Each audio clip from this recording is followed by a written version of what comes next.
Hello दोस्तों, नमस्कार। आज हम लोग जो है बहुत महत्वपूर्ण टॉपिक, कई बच्चों की मांग थी कि इस पर कुछ बताया जाए, इस पर कुछ चर्चा की जाए। तो आज हमारा अंतर्राष्ट्रीय मुद्दों को लेके बहुत बड़ी चर्चा होने जा रही है। अंतर्राष्ट्रीय मुद्दों को लेके सबसे बड़ी चीज देखी जाए बच्चा, तो इस समय आप लोग देख रहे हैं, न्यूज चैनल खोलो तुरंत सामने आ रहा, रूस ने हमला कर दिया, रूस ने हमला कर दिया। हाँ, तो आज हम उसी पे चर्चा करने जा रहे हैं कि मेन मुद्दा कहां से आया, पूरी कहानी का सार क्या है। पूरी कहानी का सार क्या है, तो हमको देखना है रूस और यूक्रेन के बीच का विवाद। एक देश यूक्रेन है और दूसरा कौन है, रूस है ना। तो इसी पे आज ये अंतरराष्ट्रीय मुद्दा है, बहुत इंपॉर्टेंट है पेपर के लिए भी, और हम आपको एकदम बेसिक से समझा रहे हैं, ठीक है ना। क्यों ये सब हो रहा है, ठीक, क्यों हो रहा है देखा जाए तो यहां से पूरी बात को समझना, सबसे पहली घटना हम शुरू करते हैं कि ये शुरुआत कब से हुई। तो आपको पहले एक चीज पता होनी चाहिए बच्चा कि सबसे पहले शुरुआत का मामला देखा जाए तो कई लोगों ने तो ये कह दिया कि ये तीसरा विश्व युद्ध प्रारंभ हो गया, और लग भी रहा है ऐसा कि हो सकता है तीसरा विश्व युद्ध हो जाए। पूरी बात बताते हैं। तो सबसे पहले आपको पता होना चाहिए प्रथम विश्व युद्ध कब हुआ। तो कोई आपसे पूछ ले प्रथम विश्व युद्ध कब हुआ बच्चा, तो 1914 से लेके 1918 हुआ। पहला विश्व युद्ध कब हुआ बच्चा, 1914 से 18 हुआ। और दूसरा विश्व युद्ध कब हुआ, तो 1939 से 1945 हुआ। अभी तक 2 विश्व युद्ध हुए बच्चा। अभी तक टोटल विश्व युद्ध कितने हुए हैं, 2 विश्व युद्ध हुए। पहला कब हुआ, 14 से 18 हुआ, और दूसरा कब हुआ, 1939 से 1945 हुआ था, ठीक है ना। अब विश्व युद्ध जो हुआ बच्चा, विश्व युद्ध में पूरा विश्व एक साथ लड़ता था। मतलब ये नहीं है कि अमेरिका कनाडा से लड़ रहा, भारत पाकिस्तान से लड़ा, ऐसा नहीं होता है। मतलब एक गुट बनते हैं, ठीक है ना। एक गुट में आधा देश, एक गुट में आधा देश, इस तरह से आपने देखा होगा। तो एक गुट बना था बच्चा मित्र राष्ट्र, कौन थे, मित्र राष्ट्र थे। और एक तरफ कौन था बच्चा, ध्रुवी राष्ट्र, कौन थे, ध्रुवी राष्ट्र। अब आपसे पूछा जाएगा जो विश्व युद्ध हुआ उसमें कितने गुट थे, तो 2 गुट रहे, एक मित्र राष्ट्र था और दूसरा ध्रुवी राष्ट्र। पूरी बात को बहुत विधिवत जीरो से समझा रहे हैं, आपके समझ में आ जाएगा, ठीक है ना। केवल वीडियो को शेयर कर देना ज्यादा से ज्यादा। एक तरफ मित्र राष्ट्र रहे, एक तरफ ध्रुवी राष्ट्र थे। अब समझना क्या हुआ बच्चा। मित्र राष्ट्र की तरफ की बात की जाए तो मित्र राष्ट्र में कौन था, जैसे हम बता दें, अमेरिका था, ब्रिटेन था। अब पूछा जाए ब्रिटेन था, और हम लोग गुलाम भी किसके थे, अंग्रेजों के। तो कभी एग्जाम में पूछ लिया जाए कि भारत किस तरफ था, तो भारत कहां होगा, मित्र राष्ट्र की तरफ होगा। क्लियर है। इसी में भैया अमेरिका था, ब्रिटेन था, रूस था, चीन था, जितने बड़ी बड़ी कंट्रियों के नाम जानते होंगे, ये सब कहां थे, मित्र राष्ट्र में थे। और दूसरी तरफ कौन था बच्चा, जर्मनी। कौन था, जर्मनी था, तुर्की था, ऑस्ट्रिया था, ये जापान था। ये सभी देश कहां पर थे, ध्रुवी राष्ट्र। कहां थे, ध्रुवी राष्ट्र। अब क्या हुआ बच्चा, विश्व युद्ध प्रारंभ हुआ, पहला विश्व युद्ध हुआ। पहला विश्व युद्ध हुआ बच्चा 18 में समाप्त हुआ, और इसमें विजय किसकी हुई, मित्र राष्ट्र। किसकी हुई, मित्र राष्ट्र की हुई। फिर दूसरा विश्व युद्ध कब हुआ बच्चा, तो 1939 से 1945 के बीच हुआ, और दूसरे विश्व युद्ध में भी जीता कौन, मित्र राष्ट्र। कौन जीते, मित्र राष्ट्र जीतते हैं भैया। तो आपको पता चल गया कि अभी तक टोटल 2 विश्व युद्ध हुए। पहला 14 से 18 हुआ, 2 गुटों में हुआ, एक तरफ मित्र राष्ट्र थे, एक तरफ ध्रुवीय राष्ट्र। विजय किसकी हुई, मित्र राष्ट्रों की हुई। और दोनों विश्व युद्धों में पराजय का सामना किसको करना पड़ा बच्चा, तो कौन से राष्ट्र थे, ध्रुवीय राष्ट्रों को करना पड़ा। कंप्लीट हुआ विश्व युद्ध, समझ गए। अब समझना, जैसे जैसे विश्व युद्ध समाप्त होता है, कहानी यहीं से स्टार्ट होती। जैसे द्वितीय विश्व युद्ध समाप्त हुआ, विजय किसकी हुई, मित्र राष्ट्र की विजय हुई बच्चा। और ध्रुवीय राष्ट्र क्या हुए, दोनों विश्व युद्धों में पराजय हो गई, ठीक, दोनों विश्व युद्ध हार गए। अब मामला है बच्चा, जब द्वितीय विश्व युद्ध समाप्त हुआ तो 2 बड़े बड़े देश निकल के आए सामने, और दोनों एक ही गुट के थे, एक ही तरफ से लड़ रहे थे, ठीक है ना। एक था बच्चा कौन था, अमेरिका था, और दूसरा क्या था, सोवियत संघ रूस था। सोवियत संघ रूस था, रूस नहीं कहेंगे, सोवियत संघ रूस था। और एक गुट कौन था बच्चा, एक देश निकल के आया जिसका नाम था अमेरिका। क्या नाम था, अमेरिका। अब बात को समझना, अमेरिका पूंजीवादी व्यवस्था को मानता था, अमेरिका पूंजीवादी व्यवस्था को मानता था। और रूस जो था बच्चा, जिसको हम सोवियत संघ रूस कर रहे हैं, वो समाजवादी व्यवस्था को मानता था। दोनों की विचारधाराएं अलग थी। एक पूंजीवादी को मानना है, क्या कर रहा है, समाजवादी को मानना है। तो अमेरिका किसको मानता था, पूंजीवादी लोगों को, मतलब जो बड़ा आदमी और वही का बड़ा कर दीजिए, वो होती है पूंजीवादी। और समाजवादी व्यवस्था क्या होती है, समाज के हर वर्ग को साथ लेके चलना, वो समाजवादी होती है। समझ रहे हो ना। तो अमेरिका पूंजीवादी तरफ था और ये सोवियत संघ रूस किधर था बच्चा, तो ये किधर था, तो ये भैया आपको किधर मानना था, समाजवादी व्यवस्था को मानना था, सोवियत संघ रूस।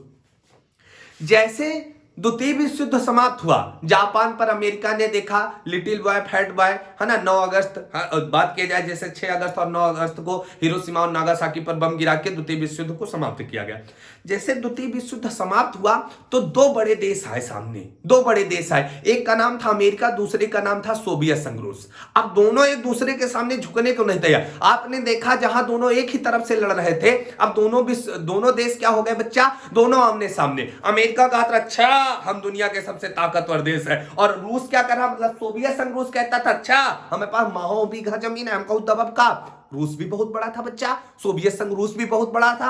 दोनों में क्या हो गया, आपसी असमंजस की स्थिति पैदा हो गई, दोनों में टकराव हो गया। उन्होंने कहा दुनिया का नेता हम है, वही कहा दुनिया के चाचा हम हैं, कहो दबक नहीं तैयार था। दोनों में क्या हो गया बच्चा, दोनों में क्या हो गया, आपसी मतभेद हो गया, दोनों में आपसी मतभेद हो गया, और दोनों के बीच शुरू हो गया बच्चा कोल्ड वार, जिसको हम लोग बोलते हैं शीत युद्ध। क्या बोलते हैं, शीत युद्ध। अब यहां से पूछा जाए शीत युद्ध कब से चला, तो जस्ट द्वितीय विश्व युद्ध के बाद से लेके और कब तक चला, 1991 तक। अब सोचो इतना बड़ा चला। और सुनना बच्चा शीत युद्ध क्या होता है, अब पूरी कहानी को सुनना, शीत युद्ध क्या होता है, मामला एक एक करके हम समझा रहे हैं भाई, समझते हो। शीत युद्ध क्या हुआ, अब पूछा जाएगा शीत युद्ध किसके बीच चला, तो सोवियत संघ रूस और अमेरिका के बीच चला। क्यों, क्योंकि दोनों कहते थे हम ताकतवर हम ताकतवर। शीत युद्ध क्या होता है, अब आपने देखा पूंजीवादी लोग जो थे, जो लोग पूंजीवादी व्यवस्था को मानते थे, वो अमेरिका की तरफ चले गए, जिसको हम लोग नई दुनिया कहते हैं। अमेरिका को हम क्या कहते हैं, नई दुनिया कहते हैं। और एक क्या थे बच्चा, जो रूस की तरफ गए, उनको कहा गया दूसरी दुनिया के देश, और वो समाजवादी व्यवस्था को मानते थे। अब आपसे पूछ लिया जाए भारत कौन सी दुनिया में रहा, तो भारत तीसरी दुनिया बना, जिसको आपने पढ़ा होगा गुट निरपेक्ष नाम, संगठन का नाम पढ़े होंगे, गुट निरपेक्ष था, भारत किसी की तरफ नहीं गया, ठीक है ना। इसीलिए भारत की जो अर्थव्यवस्था कैसी है, मिश्रित है। कैसी है, मिश्रित, ना पूंजीवादी ना समाजवादी। कैसी होगी बच्चा, मिश्रित अर्थव्यवस्था को अपनाता है। फिलहाल आप समझना यहां से शीत युद्ध क्या होता। अब हम आपको शीत युद्ध बताते। मुद्दा क्या है शीत युद्ध का, शीत युद्ध ऐसे था बच्चा, शीत युद्ध, अब जैसे कोई युद्ध होता, जैसे हम और आप, मान लो हम है और आप है, देखो अब यहां से हम बना के थोड़ा समझाने का प्रयास करते हैं। शीत युद्ध, मान लो भैया ये अमेरिका है, ये अमेरिका है, और ये कौन है बच्चा, सोवियत संघ रूस है। कौन है, सोवियत संघ रूस। यदि अमेरिका डायरेक्ट रूस पर हमला कर दे, या रूस डायरेक्ट पर अमेरिका पर हमला कर दे, तो ये युद्ध होगा। ये क्या हो जाएगा, युद्ध हो जाएगा। लेकिन अब भैया, अब यहां पर अमेरिका के साथ मान लो ब्राजील है, कनाडा है ना, मान लो भारत है, मान लो अमेरिका और मान लो ब्रिटेन है, इधर रूस की तरफ मान लो जापान है, तुर्की है, ऑस्ट्रिया है। शीत युद्ध में क्या होता था, अमेरिका डायरेक्ट भैया रूस को नुकसान कैसे नहीं, भाई डायरेक्ट रूस को नुकसान नहीं पहुंचा रहा था, वो किसको पहुंचाएगा, सीधा भैया किसको पहुंचा रहा है, जापान को। किसको पहुंचा रहा, जापान को। मतलब जो लोग रूस के साथ खड़े थे उनको नुकसान पहुंचाता था, और उनके द्वारा किसको नुकसान होता था, रूस को। अब पता चले कि रूस जो है ट्रक भर के ले जा रहा हथियार, और अमेरिका वाले क्या करें, ट्रक पंचर कर दी,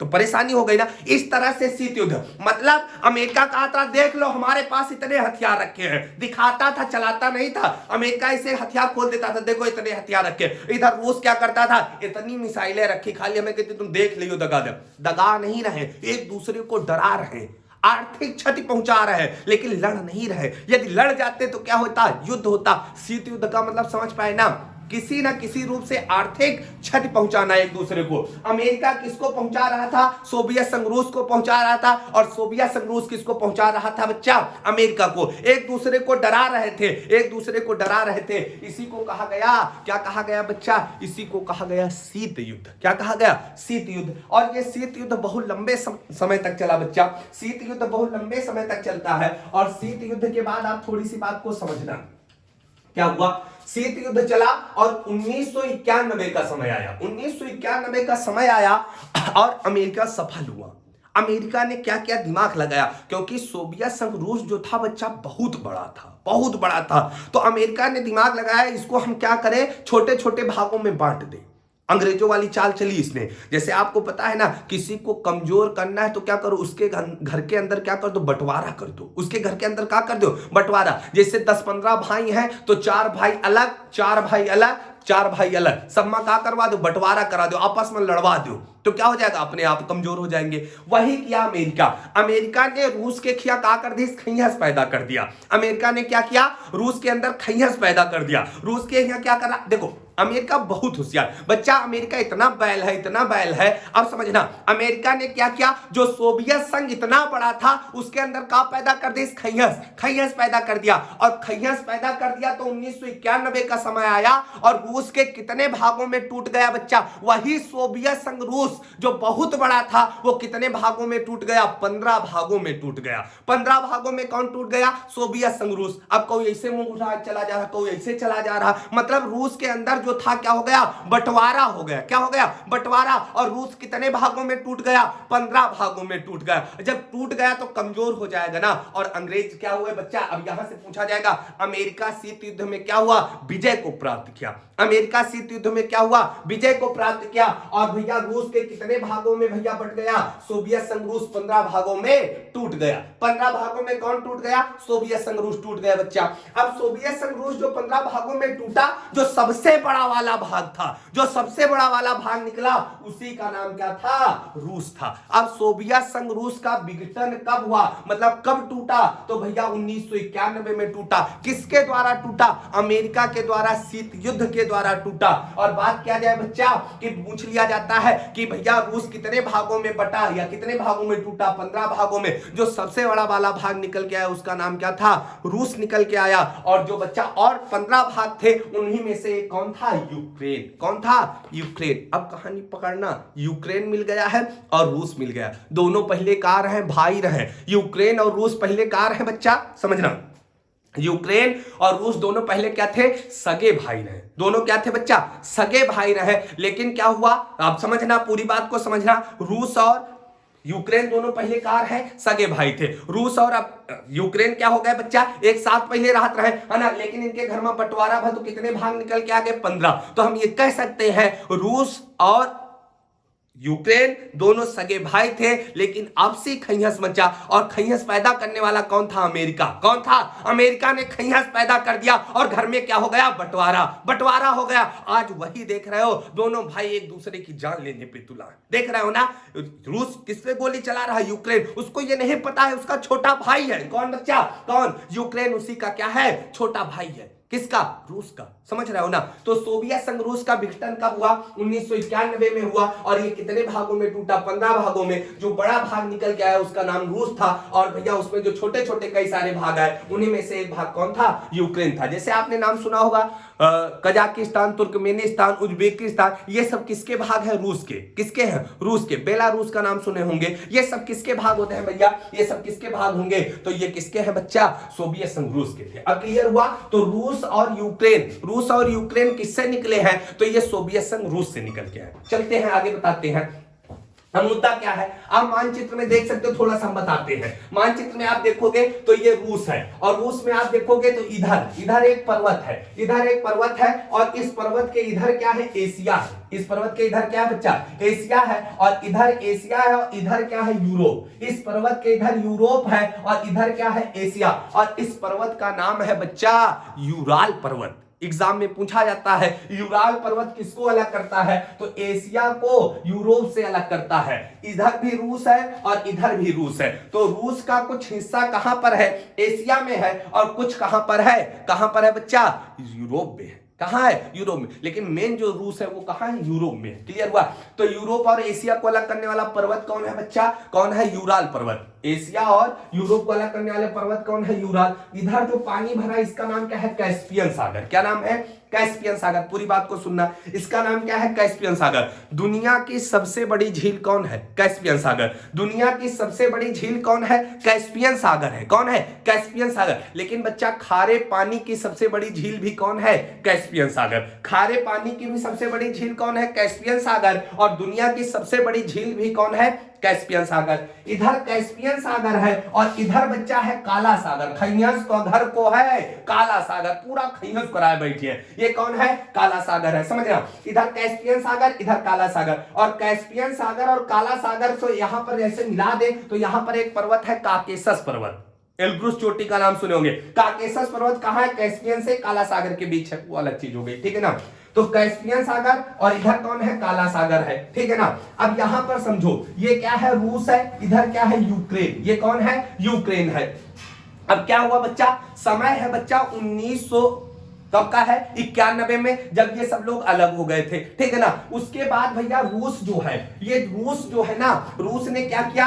चारों तरफ से किसको घेरने का प्रयास कर रहा है? यूक्रेन को। क्यों कर रहा? मुद्दा समझना। सबसे पहले 2014 कब भैया घटना कब की है? 2014 में रूस ने क्रीमिया, कौन सा इलाका है? क्रीमिया का इलाका, ये क्रीमिया क्षेत्र है, कौन है? क्रीमिया पर कब्जा कर लिया। रूस ने क्या किया? 2014 में क्रीमिया पर कब्जा कर लेगा। तो यूक्रेन वाले कहीं काहे कब्जा करो? तो इसने कहा क्रीमिया वाले हमसे जुड़ना चाहते थे, हमने इसलिए कब्जा किया। और इसने कब्जा इसलिए किया था क्योंकि यहां पर प्राकृतिक संसाधन बहुत है। क्रीमिया पर क्या है? प्राकृतिक संसाधन बहुत है, ठीक है ना। इस बात को समझना। जैसे कोई पूछ ले कि आपसे कि यूक्रेन पर क्यों हमला करना चाह रहा रूस, तो सबसे बड़ा मुद्दा है बच्चा, काला सागर पर आधिपत्य जमाना चाहता है। कौन? रूस जमाना चाहता है, आधिपत्य जमाना चाहता है। क्योंकि अब रूस को कहीं ना कहीं तो चाहिए, क्योंकि आपको पता है व्यापार करने के लिए पानी वाला रास्ता सबसे अच्छा होता है, और काला सागर का रास्ता मिल जाएगा तो मामला सेट हो जाएगा, मामला सेट हो जाएगा। आपको पता है, जैसे बात की जाए वर्तमान में क्या स्थिति बन रही है, वर्तमान में क्या स्थिति बन रही है समझना।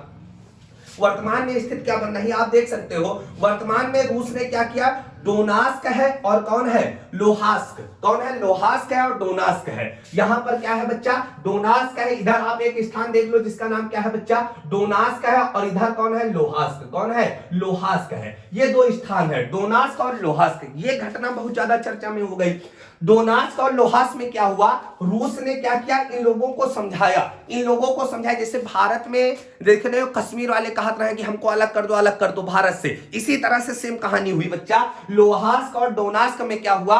रूस वाले ने इनको क्या किया? भड़का दिया। कहा तुम तो हमारे भाई हो, तुम लोग हमारे हिस्सा, तुम हमारे यहाँ आओ ना, यहाँ क्या कर? इन लोगों ने क्या किया? अलगाव की मांग कर ली। लोहास्क और डोनास्क। कौन है बच्चा? डोनास्क और लोहास्क। डोनास्क ये है, लोहास्क ये है। इन्होंने क्या किया कि हमको स्वतंत्र कर दो, और रूस ने इनको क्या किया? स्वतंत्र कर दिया। क्या किया? स्वतंत्र करके डोनास्क को एक अलग देश घोषित कर दिया, और लोहास्क को भी क्या किया? एक अलग देश घोषित कर दिया। इनसे पूछा गया, इनसे दुनिया के सारे देशों ने कहा ये बताओ तुम कैसे पूछ के इनका देश घोषित करो, है कि नहीं? तो रूस ने कहा सुन लो हम पूछवा रहे हैं ना। तो भैया डोनास्क का देश घोषित किया, तो इसने कहा कैसे पूछो? लोहास्क। तो लोहास्क से जब माइक लगा के पूछागा बताओ डोनास्क देश है कि नहीं, तो ये तो कर ही देंगे कि वो देश है। और किसने कहा? रूस। और एक है सीरिया, सीरिया ने भी क्या कहा? ये देश है। तो 3-4 देशों से क्या किया? घोषणा करवा दी कि ये क्या है? देश है। तो इन सब देशों को क्या किया? लोहास्क और डोनास्क को क्या किया भैया? देश घोषित कर दिया। किसने? किसने किया? रूस ने किया। क्योंकि डोनास्क में आपको पता होगा बच्चा, यहां पर लोहा बहुत पाया जाता है। और भैया लोहास्क की बात करें तो लोहास्क में क्या है बच्चा? लोहास्क में क्या पाया जाता है? कोयला। क्या पाया जाता? कोयला पाया जाता है। तो यहां पर लोहा और कोयला पाया जाता है, प्राकृतिक संसाधन बहुत ज्यादा पाए जाते हैं, और रूस इन पर क्या करना चाहता है? कब्जा। क्या करना चाहता है? कब्जा करना चाहता है। अब भैया ये देश घोषित हो गए, तो इन्होंने कहा, अब रूस ने क्या कहा? नीचे से अपनी क्या भेज दी? सेना। सेना भेज दी। तो भैया अमेरिका ने कहा सेना काहे भेजो? तो इसने क्या कहा कि भैया इन लोगों को जरूरत है और ये लोग हमको बुला रहे हैं, हम इसीलिए सेना भेज रहे हैं। अब रूस ने नीचे से इसका क्या कर दिया? घेराव कर दिया। 14 में क्रीमिया पर हमला करके भैया कब्जा ही कर लिया था, आप सोच सकते हो। तो प्राकृतिक संसाधन के लिए भी क्या कर रहा है रूस? क्या कर रहा है? हमला कर रहा है। किस पे? यूक्रेन पर, पहला मुद्दा। और काला सागर पर कब्जा करना ही चाह रहा है, ठीक है ना। दूसरी चीज समझना, दूसरी चीज समझना, ये बेलारूस है। क्या है बच्चा? ये बेलारूस है, ठीक है ना। अब बेलारूस का मामला क्या है? बेलारूस जो है बच्चा, ये किसके पक्ष में है? रूस के पक्ष में। ये भी एक भाई है, उन्हीं 15 भागों में से टूटा था, ये अलग देश है बेलारूस। बेलारूस जो है बच्चा, बेलारूस भैया क्या है? ये भी किसके पक्ष में है? रूस के पक्ष में, यूक्रेन के पक्ष में नहीं है। अब बेलारूस जो है ना, इसने कहा, इसने क्या किया? रूस की सेना को यहां बुला लिया। रूस ने अपनी सेना कहां भेज दी? बेलारूस। तो सब लोगों ने कहा कि कि बताओ यो बंकर और यो मिसाइल तोप गोला लेके कहां उफराए जा रहे हो बेलारूस में। तो रूस ने कहा कि हम क्या करने जा रहे हैं, हम करने जा रहे हैं एक्सरसाइज, परीक्षण करेंगे। क्या करेंगे हम लोग, क्या करेंगे, एक्सरसाइज करेंगे, ट्रेनिंग करने जा रहे हैं। और ट्रेनिंग कौन देगा, बेलारूस देगा। देखो इतने बैल हैं, कहीं नहीं हमका ट्रेनिंग दिया हम इनका दिया। दुनिया को इतना बच्चा बेवकूफ बनाते हैं सब देश। इन्होंने क्या किया, अपनी रूस ने सेना कहां भेज दी, बेलारूस। अब बेलारूस में सेना भेज दी, ये तो इनका बॉर्डर है, यहाँ 1 लाख सिपाही लिए खड़े हैं पहले बंदूक। और इधर आपने देखा, इधर देखा कौन सा, डोनास्क और कौन है, लोहास्क, यहां पर भी सेना भेज दी। क्रीमिया पर कब्जा है। अब तीनों ओर से किसको घेर लिया बच्चा, यूक्रेन को। किसको घेर लिया, यूक्रेन को। जो कल परसों की बात की जाए, जो हमला हुआ है, ये यूक्रेन की राजधानी कीवी, कौन है, क्यू है, कौन है, क्यू है, कौन है, क्यू राजधानी है किसकी, यूक्रेन की। और क्या हुआ, बेलारूस की तरफ से क्या हुआ, हमला कर दिया गया। कहां पर, क्यू पर। कहां किया गया, क्यू पर हमला कर दिया गया। समझ में आया कि नहीं। तो इस तरह से क्या हो रहा है, इसको भैया हमला किया गया। अब समझना, यूक्रेन को लग रहा था बच्चा, यूक्रेन को लग रहा था कि हम पर हमला होगा। ये माहौल आज से नहीं बना, बहुत समय से बन रहा था, ठीक है ना। तो यूक्रेन ने क्या किया, एक संगठन है जिसका नाम है नाटो। क्या नाम है, नाटो। क्या नाम है बच्चा, नाटो संगठन। ठीक, इसका भैया देखा जाए तो इसका फुल फॉर्म होता उत्तरी अटलांटिक संधि संगठन। जब द्वितीय विश्व युद्ध समाप्त हुआ था तो 1949 में 4 अप्रैल 1949 को एक संगठन बनाया गया अमेरिका के द्वारा, और इसको कहा गया नाटो। क्या कहा गया, नाटो। मतलब उत्तरी अटलांटिक के जितने देश होंगे, कई सारे देशों ने मिलकर एक संगठन बनाया जिसका नाम क्या है, नाटो। क्या नाम है, नाटो। नाटो की स्थापना कब हुई, 4 अप्रैल 1949 को हुई। मुख्यालय कहां है, ब्रुसेल्स में। कहां है, ब्रुसेल्स में है, बेल्जियम की राजधानी ब्रुसेल्स, वहां मुख्यालय है। और नाटो में कितने देश है, 30। कितने देश है, 30 है। और नाटो मतलब एक कॉन्सेप्ट है, नाटो का एक कॉन्सेप्ट है कार्य करने का, सामूहिक रक्षा के सिद्धांत पर कार्य करता है। मतलब कहा जाता है कि नाटो के एक देश पर हमला करना नाटो के सभी देशों पर हमला करने के बराबर है। मतलब नाटो के किसी एक आदमी तमाचा मार दो, मतलब 300 आदमी का तुम मार दिनो, और 300 लोग मिलके क्या करते हैं, तुम पर हमला कर देते हैं, हमला कर देंगे बच्चा। तो यूक्रेन ये चाह रहा था, यूक्रेन ये चाह रहा था कि हम नाटो के सदस्य बन जाए, हम नाटो के सदस्य मिल जाए, मतलब नाटो में शामिल हो जाए, तो नाटो वाले हमारी क्या करेंगे, रक्षा करेंगे जब रूस हम पर क्या करेगा, हमला करेगा। तो जब यूक्रेन ने नाटो की सदस्यता मांगी, कहा कि नाटो में हमको शामिल कर लिया जाए, तो इसी रूस ने खड़े होकर चैलेंज किया, यदि कोई भी व्यक्ति यदि नाटो की सदस्यता यूक्रेन को देता है तो हमसे बुरा कोई नहीं होगा। धमकी दे दी। और धमकी देने का कारण क्या है, अब इसके पास क्या है, रूस के पास बच्चा प्राकृतिक गैस है।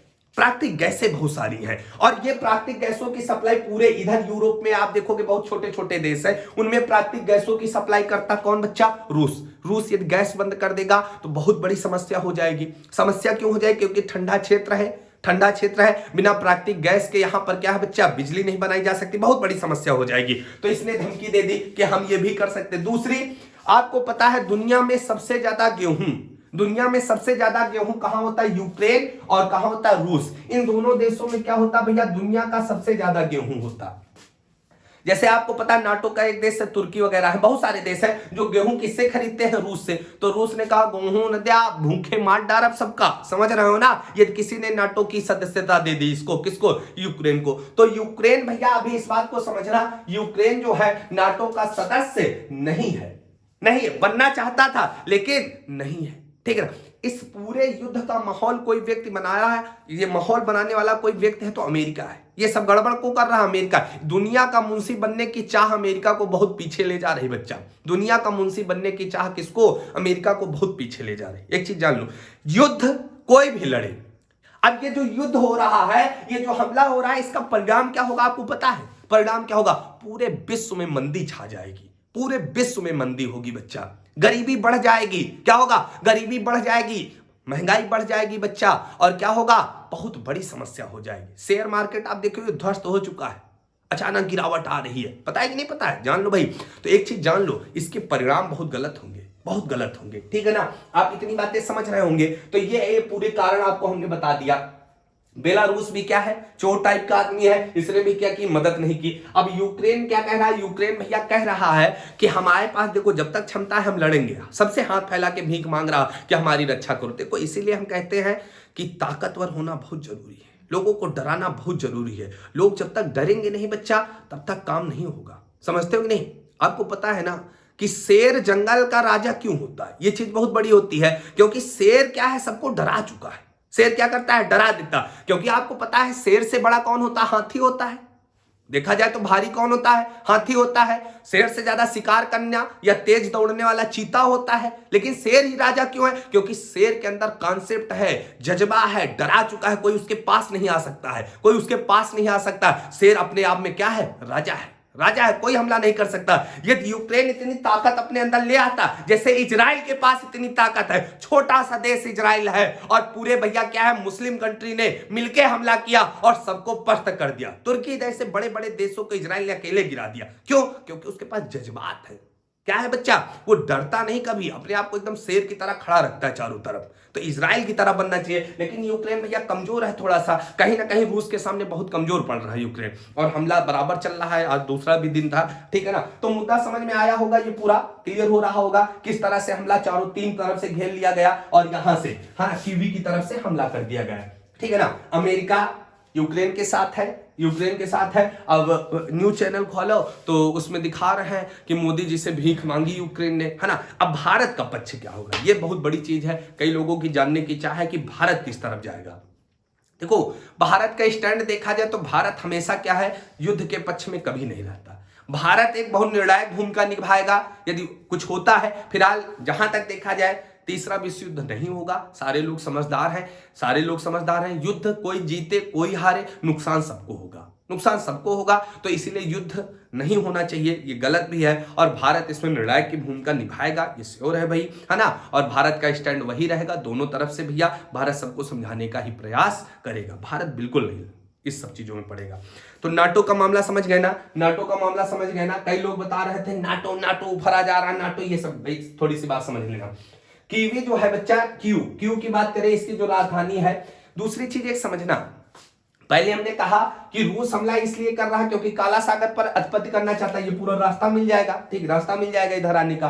दूसरा हमने कहा प्राकृतिक रूप से संसाधन, यहाँ पर कोयला, लोहा, प्राकृतिक गैस, ये सब है, उस पर कब्जा करना चाहता है। एक चीज और है बच्चा, एक चीज और है, जब सोवियत संघ रूस था, जैसे हम कहते हैं उत्तर प्रदेश में धार्मिक स्थल, जैसे अयोध्या हो गई, बनारस हो गया। जैसे हमारे उत्तर प्रदेश की धार्मिक राजधानी कौन है, तो भैया बनारस है। कौन है, बनारस। उसी तरह से एक धार्मिक स्थल है, धार्मिक रूप से, मतलब भगवान राहत रहे कहां, यूक्रेन में। तो ये रूस चाहता है कि हम कब्जा कहां कर ले, कहां कर ले, यूक्रेन पर कर ले, मतलब हम अपनी धार्मिक चीजों से जुड़ जाए। देखो है पूरा एक ही घर है, आपस में खैयास मचा है, घर एक ही, परिवार एक ही है, ठीक है ना। आपस में लड़ रहे हैं, कल को सही भी होंगे, ठीक है ना, कल को सही हो जाएंगे, सब सही हो जाएगा, लेकिन अभी मामला गड़बड़ है, ठीक है ना। तो इस तरह से धार्मिक रूप से भी ये कब्जा करना है। तो तीन कारण प्रमुख हो गए, एक प्राकृतिक रूप से, दूसरा काला सागर को लेके, और तीसरा धार्मिक रूप से। क्या है, धार्मिक रूप से भी महत्वपूर्ण है, किसके लिए, रूस के लिए, इसलिए हमला कर रहे हैं। परिणाम हमने आपको बता दिए, ठीक है ना। इस तरह से। और आज अभी तुरंत सूचना मिली है, लिथुआनिया एक देश है, इसने इमरजेंसी घोषित कर दी, अपने यहाँ इमरजेंसी लगा दी है, क्योंकि रूस इधर भी क्या कर रहा है, पहुंच रहा है, इधर भी पहुंच रहा है, युद्ध की आशंका है, मिसाइलें फोड़ी जा रही, दागी जा रही हैं। तो इसलिए लिथुआनिया, क्योंकि लिथुआनिया, अमेरिका क्या कर रहा है, लिथुआनिया में अपनी मिसाइलें कुछ भेजा था, तो रूस को लग रहा है, तो रूस इधर भी क्या कर सकता है, विस्फोट कर सकता है, विस्फोट। देखो रूस ताकतवर इसलिए है क्योंकि पुतिन जो है एक सेना का आदमी है, और पुतिन बहुत दिमागदार है, पुतिन बहुत दिमागदार। देखो कहीं ना कहीं अमेरिका का जो राष्ट्रपति बने हैं बाइडेन साहब की बात की जाए, तो कहीं ना कहीं इनका स्टैंड नहीं क्लियर हो पा रहा है। जैसे आपने तालिबान के मुद्दे पर देखा तो इन्होंने बहुत अच्छा कुछ नहीं किया उस पे भी, है ना। उसी तरह से यहाँ पर भी इनकी कोई निर्णायक भूमिका नहीं है। अब पूरी दुनिया मोदी जी की तरफ निहार रही है, और मोदी जी यहाँ चुनाव में व्यस्त है, ठीक है ना। तो जैसे चुनाव होते हैं भारत अपना स्टैंड रखेगा, बाकी भारत की भूमिका बहुत आगे होगी, दुनिया भारत की तरफ देख रहे, और भारत बहुत अच्छा करेगा, यह हमें विश्वास है, ठीक है ना। तो इस तरह से पूरी कहानी आपको समझ में आ गई होगी। जैसे आगे कुछ होता है तो हम आपको वीडियो के माध्यम से बताएंगे बच्चा। वीडियो को ज्यादा से ज्यादा शेयर करो, जो भी डाउट है पूछने का प्रयास करो, ठीक है ना।